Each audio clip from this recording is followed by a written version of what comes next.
Lesson 1, Chapter 10, Australia and Oceania.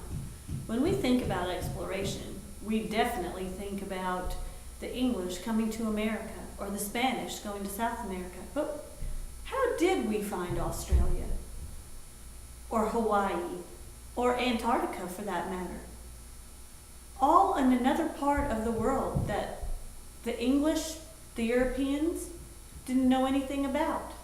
Well, it all started when the Incas, who were being overtaken by the Spanish, told them this great legend of land full of riches to the south. And so Spain decided that a land full of riches sounded like a good idea.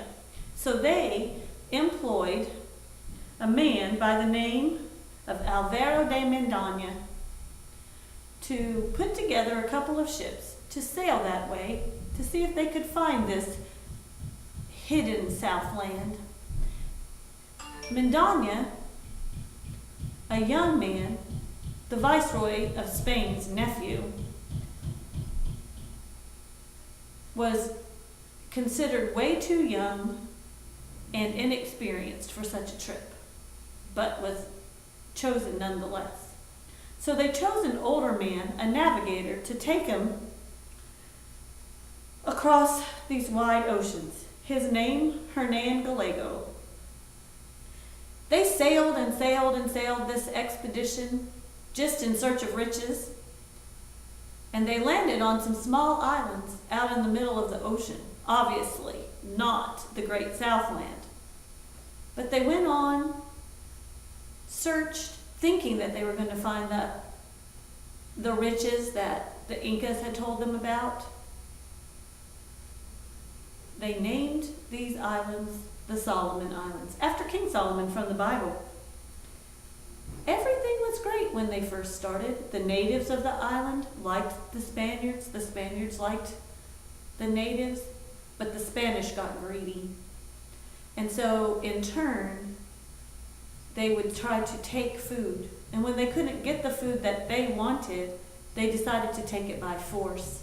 And they killed many of the natives. So it didn't work very well, and the natives got angry, so they ran them off of the island. I want you to read page 261 in your textbook and be able to come back and tell me about this war between the natives of the Solomon Islands and the Spaniards. It's a great story.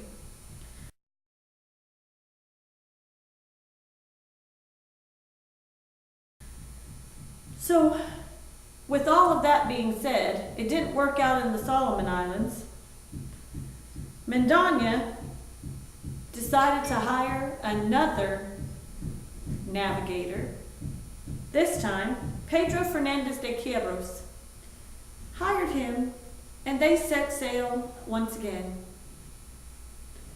This time, they didn't take 2 ships, they took 4, and they took men, women, and children, and all the supplies to create a settlement.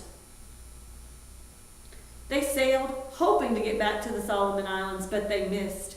And through that, they lost so many people and a lot of their supplies. So they had to stop on an island and resupply. They found the island of Marquesas. They wanted to take the things just like before. So there was a great battle with the Marquesans to resupply their ship. It took a month to get their ships resupplied, and they set sail again. This time, fever broke out. Mendaña was killed along with many other people because of the fever. His wife, however, and children survived. They were a greedy sort. Quiros, the navigator, took over and took care of Mendaña's family as well. Quiros was not a good leader. He rationed the food for all of the other settlers in the island, but himself and the Mendaña family ate whatever they wanted. They gave up when the people started starving to death, and rebellion was for sure going to happen, and went home. The settlers were starving. 10 years later, he would try once again. Spain was the first country to try to colonize the southern part of the world.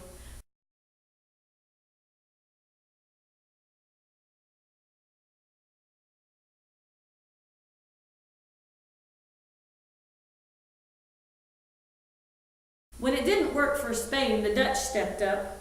They had this young man named Abel Tasman. He was going to find the Southland. He sailed east and very far south, so far south that he went all the way around Australia, never even seeing it. He did bump into an island, though. When he found out it wasn't the island he was looking for, it was a little bit okay with him. He was just excited to have found an island, named it Tasmania, after himself. He met the Maoris, a tall, fierce, fighting native group. Read about the Maoris and the Dutch battle on page 262 in your textbook.